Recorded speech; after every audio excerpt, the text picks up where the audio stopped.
So problem number 1 on chapter 18 says 3 resistors that have a value of 10 ohms, 20 ohms, and 30 ohms are to be connected.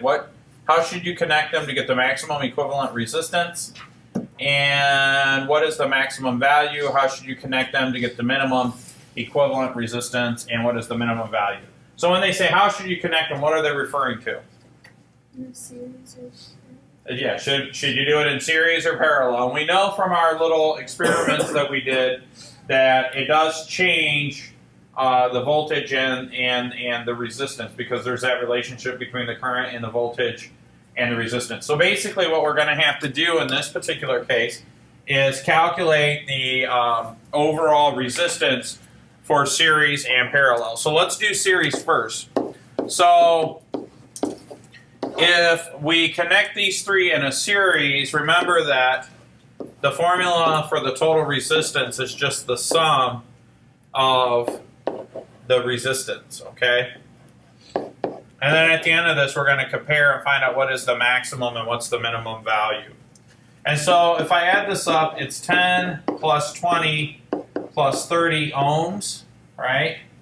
And so that's just 60 ohms. Okay? So then the next step in this process would be to do it in a parallel circuit.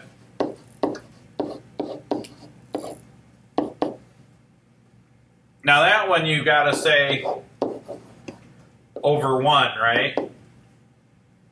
So we would say 1 over this plus 1 over this plus 1 over this. So we have 1 over 10 ohms, I'll write the units in, plus 1 over 20 ohms plus 1 over 30 ohms. And so, as always, whenever what do we need to do there before I can add those all up? Common denominator. Who knows what the common denominator is? 60. 60. Very good. So I'm going to multiply this by 6 on top, 6 on bottom. This one by 3. And then this one by 2 on the top and bottom. And so I get 6 over 60 ohms plus 3 over 60 ohms plus 2 over 60 ohms. So 6 plus 3 plus 2 is 11 over 60 ohms. Right? Now, I was very careful. I did this on purpose. The ohms are in the denominator, right?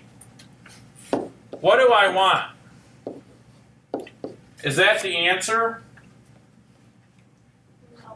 No, I want the ohms in the top. This is just a ratio. This is how we compare it. This is the only way to calculate it.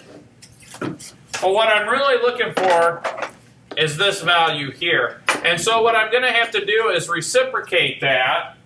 And when I reciprocate that, I'm going to have to reciprocate this. -6. Well, it's not negative. So in order to find out the total resistance of a parallel circuit, I'm going to need to reciprocate my final answer at the end. Like that. Now when I reciprocate that, the RP over 1 is really just the resistance of the parallel series. And then I got to do some math here, which should be 5.5 roughly. Yeah. If you use significant figures, right? Does that make sense? Yeah. So now the question is, what is the minimum and what is the maximum value? Well, this would be the minimum, of course. And then way up here, this would be the maximum.